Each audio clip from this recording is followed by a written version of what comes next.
mari kita diskusikan tentang sejarah teks Al-Quran. Lagi-lagi, ya, kita cenderung menganggap sejarah teks Al-Quran itu sebagai sesuatu yang unik, sesuatu yang berbeda dibandingkan kitab suci agama-agama lain. Karena semua kitab suci agama lain itu formasi dan kanonisasinya menjadi seperti yang kita lihat sekarang itu terjadi dalam waktu yang panjang. Ya, kitab Taurat yang kita sebut sebagai the Hebrew Bible, kitab Ibrani itu membutuhkan ribuan tahun dari sejak Nabi Musa. Kitab New Testament atau keseluruhan the Bible, Alkitab. Jadi pada tahun 200 sekian Alexandria itu masih atau orang pertama yang mengusulkan daftar isinya yang kita sebut sebagai Alkitab sekarang. Artinya proses kanonisasi Alkitab itu membutuhkan lebih dari 200 tahun. Demikian juga kitab agama lain. Vedas menjadi kitab seperti yang kita lihat sekarang itu baru terjadi abad ke-18. Ketika Vedas, ya, kitabnya orang Hindu itu dikumpulkan oleh Max Muller, seorang yang dikenal sebagai the fathers of religious studies. Itu menarik sekali. Justru yang mengumpulkan kitabnya orang Hindu itu orang Barat, itu penjajah. Yang sekarang kita kenal sebagai kitabnya orang Hindu. Jadi semua kitab suci, ya, proses kanonisasinya menjadi kanon kitab standar itu terjadi membutuhkan ratusan dan ribuan tahun. Nah, apakah Al-Quran itu suatu pengecualian?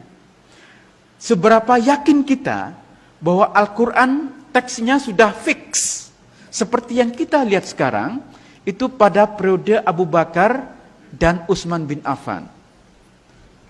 Kita sangat meyakini memang bahwa kitab Al-Quran yang sampai kepada kita sekarang itu diproduksi pada periode Utsman bin Affan.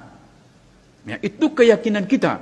Ya, kalau Anda lihat Quran yang ada di depan kita ini, kita yakini ini adalah kitab yang sama yang diproduksi pada periode Utsman bin Affan. Ya. Jangan salah, kitab yang ada, Al-Quran yang ada di depan kita itu diproduksi tahun 1924 di Kairo. Ya, belakangan sekali. Jadi kitab Quran standar yang ada di mana-mana, termasuk yang di depan kita sekarang, itu adalah produk dari komite yang dibuat oleh Menteri Dalam Negeri di Mesir dan terbit pertama kali tahun 1924. Dan kenapa kemudian lahir menjadi kitab standar? Karena waktu itu, seperti halnya sekarang, Mesir itu menjadi kiblat orang-orang yang ingin mencari ilmu dari berbagai negara. Nah, para mahasiswa yang datang ke Mesir, itu umumnya membawa Qur'annya sendiri-sendiri. Ada yang membawa dari Yaman, ada yang membawa dari Turki, dari Jakarta, dari Indonesia, dan dalam banyak edisi ada perbedaan-perbedaan. Ya, kan terutama di Yaman, di Maroko, mereka membaca Quran dengan cara berbeda dengan kita. Itu harus kita tahu, ya. Dan kita juga tahu bahwa minimal ada 7 bacaan Quran yang dibenarkan. Jadi ketika Al-Quran versi tertentu dari yang diterbitkan oleh satu negara berbeda, bukan salah, karena mereka menuliskan itu sesuai dengan bacaan yang mereka ikuti. Bacaan yang umumnya diikuti oleh kita di Indonesia itu bacaan Asim. Ya. Nah, di negara-negara lain mereka menggunakan bacaan yang berbeda. Nah, ini bagi pemerintah Mesir dikhawatirkan akan membingungkan ketika mahasiswa dari berbagai negara itu membawa Qur'annya dengan versi yang berbeda-beda. Maka kemudian dibentuklah satu komite untuk menyatukan versi Al-Quran. Setelah melalui berbagai perdebatan, karena banyak yang tidak setuju, termasuk juga untuk mencetak Al-Quran, karena khawatir bahannya najis katanya. Apalagi mesinnya dibuat oleh orang kafir. Jadi banyak yang tidak setuju bahwa Al-Quran itu akan dicetak. Tetapi walaupun ada banyak penolakan, komite yang dibentuk oleh Kementerian Dalam Negeri di Mesir berhasil menerbitkan pertama kali tahun 1924. Karena sokongan rial Saudi Arabia yang luar biasa, maka kemudian dengan sponsor uang Saudi, Al-Quran yang diterbitkan tahun 24 itulah yang kemudian disebar ke seluruh dunia, termasuk yang kita miliki di Indonesia sekarang. Jadi Al-Quran standar yang kita miliki itu produk tahun 1924. Ya. Nah, oke, sudah. Tapi kan bukankah di depannya ditulis Rosem Osmani? Ya. Setiap Quran biasanya dipakai artikel Rosem Osmani. Artinya ini naskah berasal dari Utsman. Itu kan yang kita yakini. Oke, baik. Tapi apakah benar Al-Quran yang kita memang ini sensitif ya? Saya sebenarnya takut ngomong Quran itu.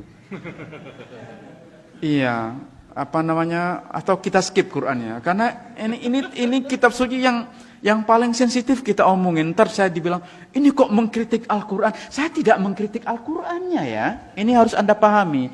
Yang saya persoalkan itu adalah sejarahnya.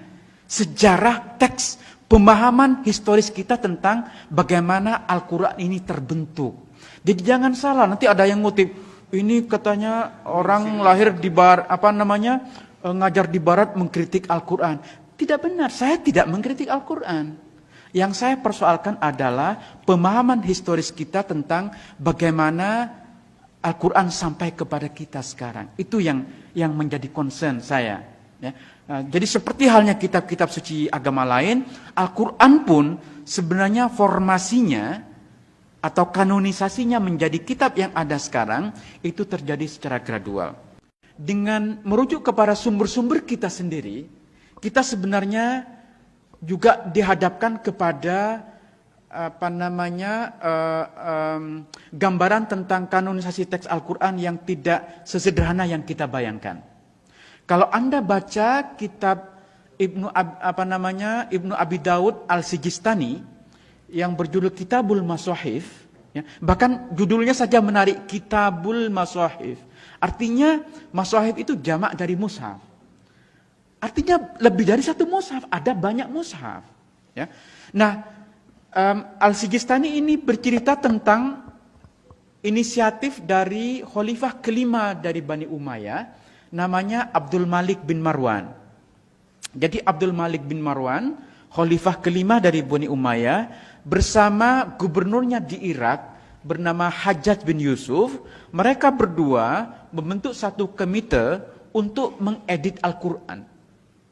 Coba bayangkan, proses editing Al-Quran itu masih terjadi pada masa Abdul Malik bin Marwan.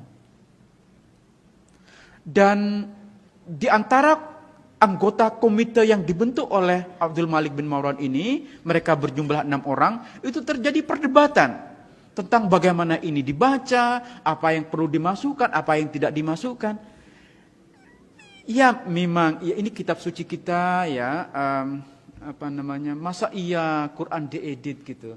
Terus apa bahasa yang lebih sopan kira-kira? Mengedit Al-Quran itu kan berat sekali ya. Saya paham, Anda pasti susah menerima ini ya. Paham Tetapi gini lah, ulama-ulama awal itu masih berdebat tentang apa yang perlu dimasukkan, apa yang dihilangkan, apa yang salah, apa yang benar. Ya. Mereka dulu tuh terbiasa berdebat tentang ini. Kita yang hidup di abad 21 itu lebih picik pikiran kita. Kita lebih tertutup. Ya. Maka Al-Quran ini sekarang menjadi kitab yang tidak mungkin kita otak-atik. Jadi ketika saya pernah nulis di Geotan tentang rekonstruksi surah Al-Kafirun, itu heboh, mengotak-atik Al-Quran. Padahal yang saya lakukan itu penelitian ilmiah. Itu berdasarkan teks-teks kuno Al-Quran yang sekarang ditemukan di berbagai belahan dunia.